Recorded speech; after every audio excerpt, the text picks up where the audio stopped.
So Travis, you and I talked before, and the world knows you from television. They don't know all the other stuff you did, but you've had security clearances, high level, doing work for different agencies for a long time.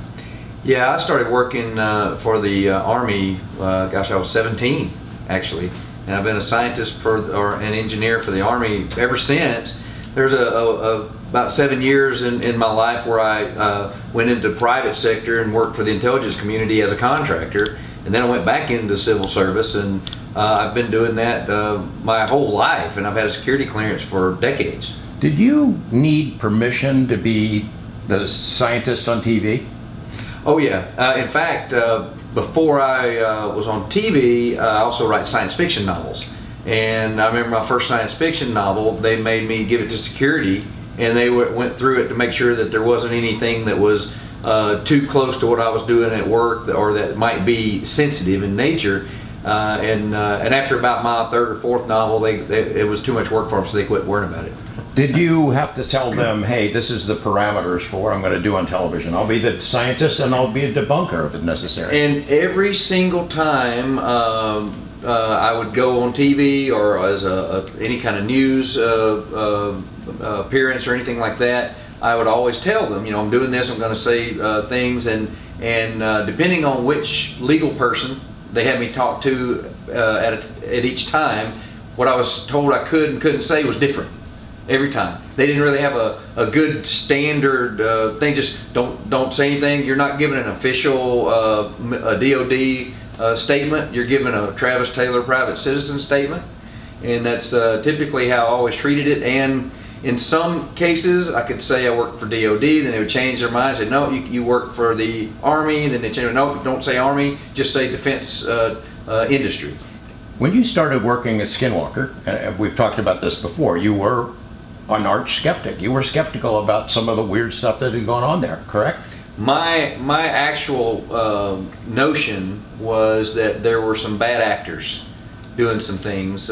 Maybe it was Russian, maybe it was Chinese, maybe it was just some kids with some new toys, or maybe even the Skinwalker people were doing something to sell books and TV shows. Bigelow, yeah, maybe. Bigelow even. Were you aware about OSAP and that program when you started working on the ranch? When I started working on the ranch, I knew there were programs, but I didn't know exactly who was doing it and what. And I had been trying to reach out to them for a while and figure it out. And I actually wrote a book on how you would defend the planet if there was an alien invasion, and that there should be an actual organization preparing and studying possibilities. And I detailed out what that organization would be like using my defense industry knowledge, and how those things work. And I find out later that the organizations that were created were almost just like the chapter in my book that describes it. And Jay Stratton, he actually has a copy of that book, and it's used it. So. Did you have any idea that you would eventually work for the kind of program that you were describing? Well, when I wrote the book, I always said in public, but this is my resume. Anybody out there that's doing this work, I'd be happy to help. Can you talk to me about the day that somebody came and asked and you took you up on that offer?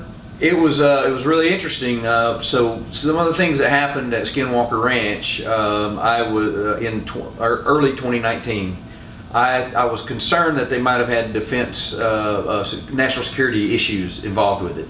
So I asked for a meeting with some folks at the Pentagon that I reached out through mutual colleagues, and I went and briefed them on some of the information. And then at the time, they said they checked my clearances and all, and we were talking in a room where we could talk, national security things. And it was at that point where I was invited to join the team. In what capacity? Well, at first I wasn't sure, but within a couple of weeks, Jay Stratton, the director of the UAP task force, asked me if I would be interested in being the chief scientist. And I was like, yeah, absolutely, of course I would. I mean, you're the chief scientist for the UAP task force, and you're the guy as the scientist on Skinwalker Ranch. People's heads are going to explode when they realize that. Yeah, and there's nothing. I wasn't hiding anything from anybody. We weren't sure of the sensitivity of our positions, and there was public affairs issues, and there was also the question of, are we prepared to handle the press response and the Freedom of Information Act response and all these things? It wasn't because it was all cloak and dagger. Do you find it as at all a conflict of those two roles? You're working for the UAP task force, looking at big picture stuff, and then being specific to the ranch.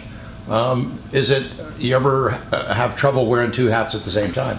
Well, while I was, I'm recently retired from the government and I'm working in a private company now, but while I was doing that, I had to be real careful not to violate either NDAs. The NDAs that I had with Brandon Fugel and the History Channel at Skinwalker Ranch, and the NDAs with the government.